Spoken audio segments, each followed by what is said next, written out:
If you are on a GLP-1 and you're hitting a plateau, I got you. If you're new here, I'm Melissa Vasilo, and I have lost 140 pounds using a GLP-1 and various other strategies. But I also hit a lot of plateaus, and I got myself out of every single one. I'm going to give you my 3 non-negotiable fitness strategies to get you to break your plateau right now.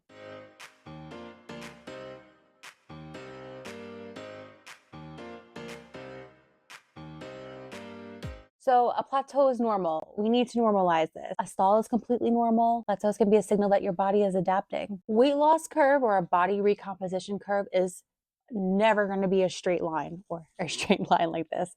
It is going to go up and down. And a lot of people try to fix that by doubling down on cardio, restricting calories even further. Stop doubling down on cardio. You're going to starve your metabolism and your progress is going to go even slower. And to be honest, it led to some of my worst plateaus. If your progress has stopped, it is not time to panic. It's time for a mindset shift.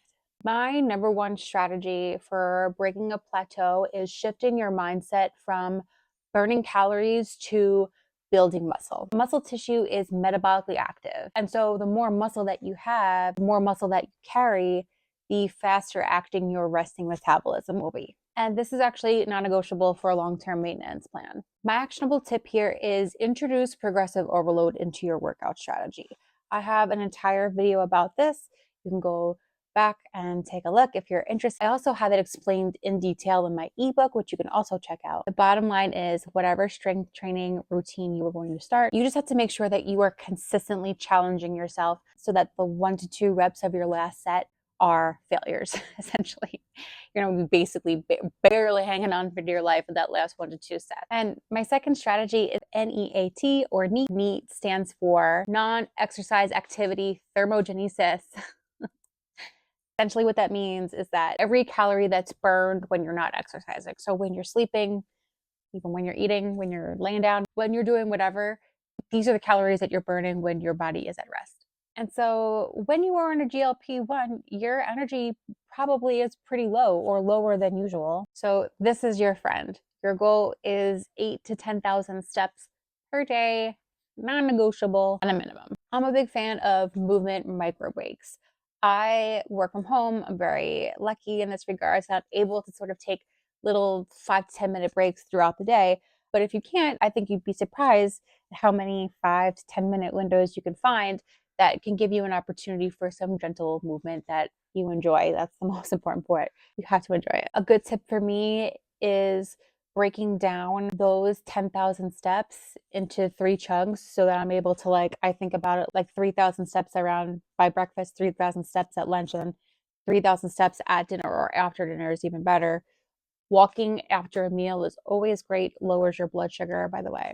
Always recommend doing that. So if you get in the habit of taking a 5-minute stroll, or if you have dogs, take a 5-minute walk with your dogs, 10-minute walk with your dogs, and get those steps in a couple of different chunks so that you're not looking at your whatever monitoring system at the end of the day and you're like 5,000 steps off, and then all of a sudden you're like, okay.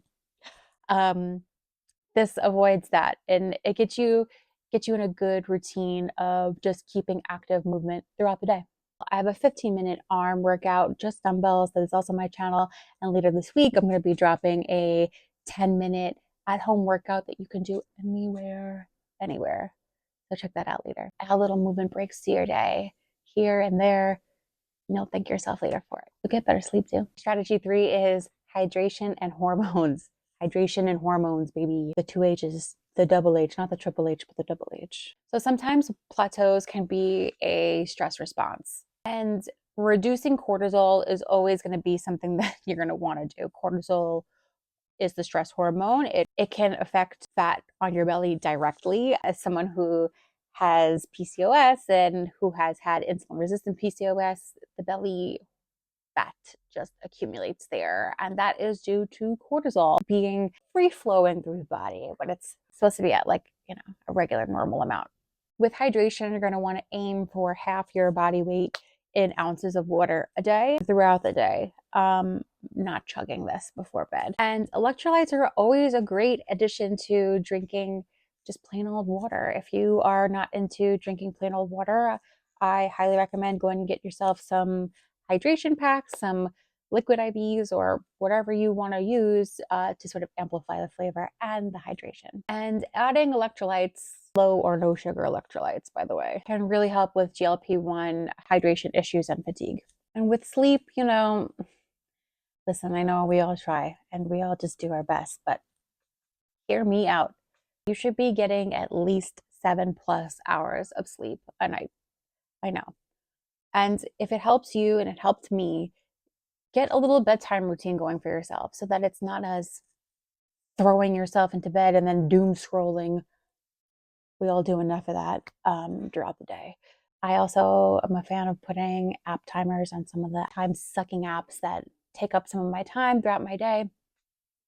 I did take a long social media break, and then when I got back, I was serious about putting 15-minute blocks on these things. But I mean, listen, you could swipe that away and ignore it, which I do most days. But anyway, the goal is that I have the phone away by 9 o'clock, 9:30, no more screens, and getting myself into my skincare routine, getting my warm pajamas out of the towel warmer.